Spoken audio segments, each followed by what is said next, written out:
मिथुन राशि वालों, नमस्कार दोस्तों, आप सभी को बहुत बहुत स्वागत है। खतरे की घंटी बजने वाला है और इस बार मामला इतना साधारण नहीं है।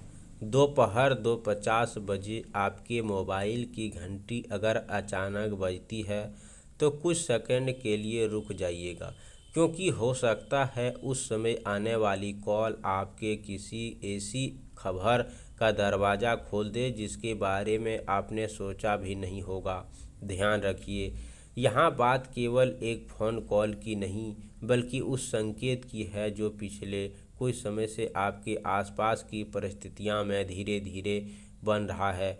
कुछ लोग जीवन में अचानक ऐसी स्थिति बन सकती है जहाँ एक फ़ोन, एक मैसेज या किसी व्यक्ति की अचानक संपर्क पूरे माहौल को बदल दे।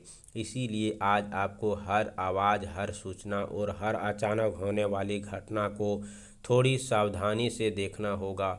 हो सकता है आपका मोबाइल आपके पास रखा हो और अचानक स्क्रीन चमक उठे, घंटी बजने लगे और स्क्रीन पर ऐसा नंबर दिखाई दे जिसके देखकर आपके मन में पहला सवाल यही आए कि आखिर इस समय इतना फ़ोन क्यों आया। अगर ऐसा होता है तो घबराइए मत, लेकिन बिना सोचे फ़ोन पर किसी निजी जानकारी भी मत दीजिए, क्योंकि डरावनी बात हमेशा वही नहीं होता जो दिखाई देती है। कभी कभी डरावनी बात वह होती है जिसका कारण हमें तुरंत समझ में नहीं आता।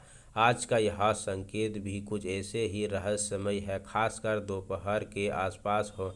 अपने मोबाइल पर आने वाली कॉल, एक संदेश, ध्यान रखिए, किसी पुराने व्यक्ति का अचानक संपर्क, किसी रुके हुए काम की सूचना, परिवार से जुड़ी कोई बात, किसी विवाद से संबंधित खबर या लंबे समय से इंतजार की जा रही है, अचानक आपके सामने आ सकती है। और अगर उस समय में कोई ऐसी व्यक्ति पहले बेचैन या परेशान दिखाई दे रहा हो तो उसकी बात को नज़रअंदाज मत कीजिए। हो सकता है वह भी किसी ऐसी बात का इंतज़ार कर रहा हो जिसे आपने अभी तक किसी खुलकर नहीं बताया। लेकिन सबसे बड़ा सवाल यही है दोस्तों कि आखिर यह घंटी किसके लिए बजने वाली है, कौन फ़ोन करेगा और कौन दूसरी तरफ कौन होगा, और इस महत्वपूर्ण बात का उस कॉल को उठाने के बाद आपके सामने कौन सी बात आने वाली है। यही वह हिस्सा है जिसे समझना ज़रूरी है, क्योंकि कई बार एक अनजान नंबर सामान्य लगता है, लेकिन बातचीत आगे बढ़ने का पता चलता है कि सामने किसी पुराने मामले, किसी रुके हुए काम, किसी ज़रूरी सूचना। इसीलिए अगर आप आज कोई अनजान कॉल आए तो जल्दबाजी में विश्वास मत कीजिए। पहले पहचान पूछिए, बात समझिए, और यदि पैसे, बैंक, ओटीपी या किसी निजी जानकारी की बात हो तो बिल्कुल सतर्क रहिए।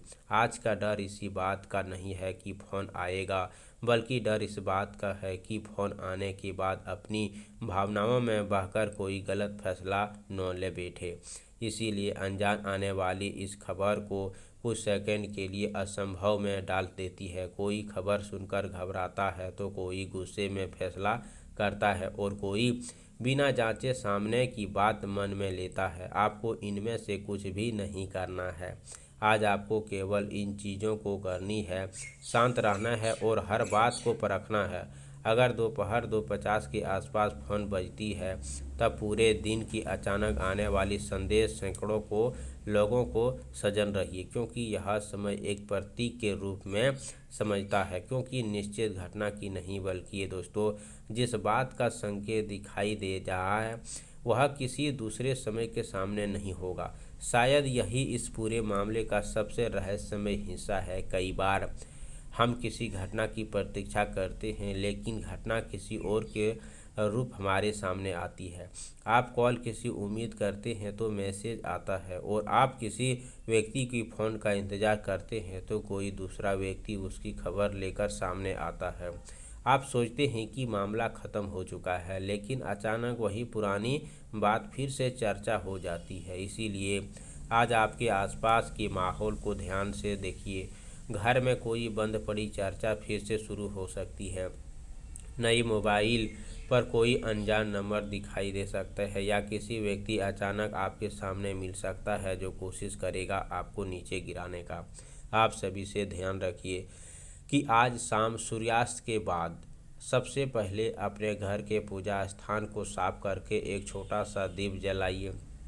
दीपक में सरसों तेल डालें और उनमें के सामने बैठकर हनुमान जी का ध्यान करते हुए 21 बार ओम हनुमते नमः मंत्र का जाप करें। इसके बाद हनुमान जी के सामने थोड़ा सा सिंदूर और चमेली तेल अर्पित करें और मन में प्रार्थना करें कि मेरे घर परिवार में भ्रम या नकारात्मक विचार और अनावश्यक विवाद से दूर हो तथा मुझे सही फैसला लेने का बुद्धि मिले। इसके बाद मंगलवार की रात को किसी व्यक्ति से बेवजह बहस से बचें। किसी अनजान फोन कॉल किसी जानकारी बिल्कुल साझा न करें।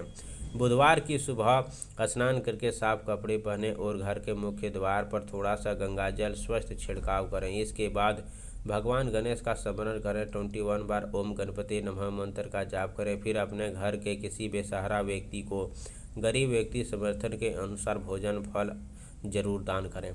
दोनों हाथ जोड़कर प्रार्थना करें, हे प्रभु मेरे घर में शांति बनी रहे, मेरे परिवार की रक्षा हो और मुझे सही हर परिस्थिति में सही सुरक्षित फैसला लेने की शक्ति मिले।